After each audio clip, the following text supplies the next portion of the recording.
বর্তমান সময়ে ডিভোর্সের পরিমাণ মারাত্মক হারে বৃদ্ধি পেয়েছে।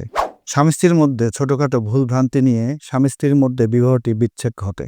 স্বামী স্ত্রী একসাথে ঘর সংসার করার জন্যই তারা বিবাহ বন্ধনে আবদ্ধ হয়। তালাক, বিবাহ বিচ্ছেদ বা ডিভোর্স কখনোই কাম্য নয়, কিন্তু বিশেষ পরিস্থিতিতে একটি তালাক বা ডিভোর্স অনিবার্য হয়ে পড়ে। স্বামী বা স্ত্রী যে কেউ ডিভোর্স প্রদান করতে পারে, তবে স্ত্রী ডিভোর্স দেওয়ার ক্ষেত্রে কিছু শর্ত রয়েছে।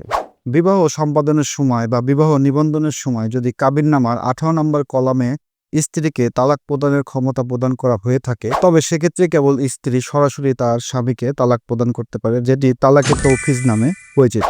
তবে কাবিননামার 18 নম্বর কলমে যদি স্ত্রীকে তালাক প্রদানের ক্ষমতা অর্পণ করা না হয়, সেক্ষেত্রে ওই স্ত্রী আদালতে মামলা দায়েরের মাধ্যমে বিবাহ বিচ্ছেদ ঘটাতে পারে বা তার স্বামীকে তালাক প্রদান করতে পারে। স্বামী বা স্ত্রী যদি তালাক দেওয়ার সিদ্ধান্ত গ্রহণ করে, তবে উভয়কেই তালাকের বিষয়টি ঘোষণাপূর্বক তাদের সংশ্লিষ্ট ইউনিয়ন পরিষদ চেয়ারম্যান অথবা পৌরসভার ক্ষেত্রে পৌরসভার চেয়ারম্যান অথবা সিটি কর্পোরেশন হলে সিটি কর্পোরেশনের মেয়র বরাবরে তালাকের বিষয়ে একটি নোটিশ প্রদান করতে হবে। এছাড়াও স্বামী যদি ডিভোর্স প্রদান করে, সেক্ষেত্রে স্ত্রীকে, এবং স্ত্রী যদি ডিভোর্স প্রদান করে, তাহলে স্বামীকে সেই তালাকের নোটিশের একটি অনুলিপি প্রেরণ করতে হবে। চেয়ারম্যান অথবা মেয়রকে তালাকের নোটিশ প্রদানের 90 দিন পরে তালাকটি কার্যকর হবে। নোটিশ পাঠানোর 90 দিন অতিবাহিত না হলে তালাক কার্যকর হবে না।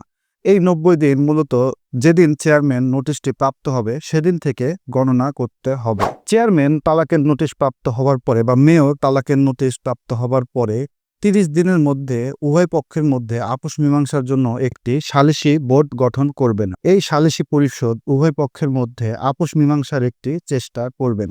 এখন প্রশ্ন হচ্ছে, সালিস পরিষদ স্ত্রী পক্ষ বা স্বামী পক্ষকে নোটিশ প্রদান করার পরে যদি তারা সালিসি পরিষদে উপস্থিত না হয়, সেক্ষেত্রেও চেয়ারম্যান বা মেয়র নোটিশ পাওয়ার 90 দিন পর তালাকটি কার্যকর হয়ে যাবে। তো উপরোক্ত প্রক্রিয়ায় স্বামী বা স্ত্রী তার স্বামী বা স্ত্রীকে ডিভোর্স প্রদান করতে পারে।